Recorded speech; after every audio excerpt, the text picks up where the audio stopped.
So in this Apple Pages tutorial video, I'll be showing you guys how to center text to the middle of your page here on the iPhone Pages application. So once Pages is opened up, first and foremost, add some text. So I'm going to go ahead here and just type in as center text right here.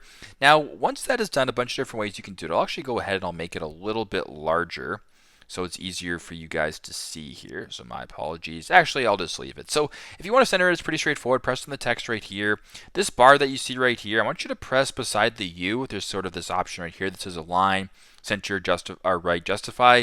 Go ahead and press center. And if I were to go ahead and zoom out, as you guys can tell, now the text is centered towards the middle of the page. If I were to go ahead here and maybe change it to the left, there you go. It's back to the left. Once again, I'll change it to the center. And you guys can see it, the text is now justified, whoops, my apologies, to the center, just like this. So pretty simple, pretty straightforward. That's how to center text to the middle of the page here on the iPhone Pages application. Thanks again for watching, and I hope this video helps.